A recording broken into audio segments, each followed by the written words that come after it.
Voilà, Emmanuel Macron, bonsoir, c'est Nguessan Athanase. Je viens du travail très fatigué, mais comme prévu, je fais ta vidéo. En tant qu'Africain, pour commencer, je voulais te donner ce proverbe-là. Que chez nous en Afrique, on dit chaque chien méchant a son portail. Ça veut dire que si le chien a été confié la gestion d'un domicile, dès qu'il sort de ce cadre spécifique et qu'il rentre dans la cour du voisin ou soit qu'il vient dans la rue, ce chien n'a plus le droit d'être méchant. Il est condamné à faire allégeance ou à se taire. Maintenant, si il s'entête pour aboyer, le voisinage a le plein droit de le lapider. C'est pourquoi on dit chaque chien méchant a son portail. Et j'ai constaté que tu viens de sortir du portail qui t'a été confié pour aboyer dans notre territoire. Alors on va te lapider. La civilisation africaine, la voici. Dans la civilisation africaine, un enfant de 18 ans, en aucun cas, ne va faire l'amour à sa grand-mère, à moins qu'il soit malade mental. Dans la civilisation africaine, un garçon ne donne jamais son anus à un autre garçon pour y mettre son sexe, à moins qu'il soit mentalement malade.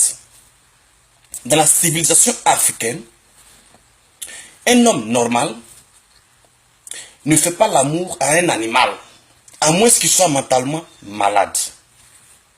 Maintenant, si c'est tout ça là qui est en train de rendre l'Afrique pauvre, là, monsieur Macron, tu as raison. Le problème de l'Afrique, c'est la civilisation. Mais pendant ce temps, je voulais quand même souligner un certain nombre de faits. L'Afrique, c'est au moins 30 millions et plus de kilomètres carrés. Sur cette superficie-là, habitent environ 1,2 milliard de personnes. Et ce qui nous donne approximativement 37-40 personnes au kilomètre carré. Et pendant ce temps, en France, pays dit riche, vous êtes sur une superficie de 500 000 km², avec une population d'environ 67 millions et plus, et vous êtes à 117 personnes au km², sur un sous-sol pauvre et un sous-sol pauvre.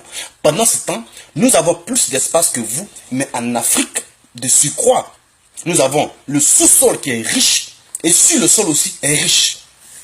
Donc, tu comprends avec moi que la démographie, la civilisation n'est pas le problème de l'Afrique. Le vrai problème de l'Afrique, c'est la rencontre de l'Afrique et la France.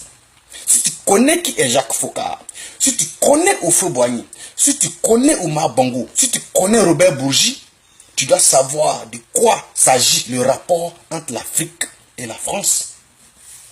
Tous nos leaders qui, après l'indépendance, ont cherché, ont réclamé l'élimination totale des frontières artificielles que vous avez tracées à la conférence de Berlin, tous ceux-ci ont été tués parce que la force de la France a résidé dans la division, dans les limites que vous nous avez données.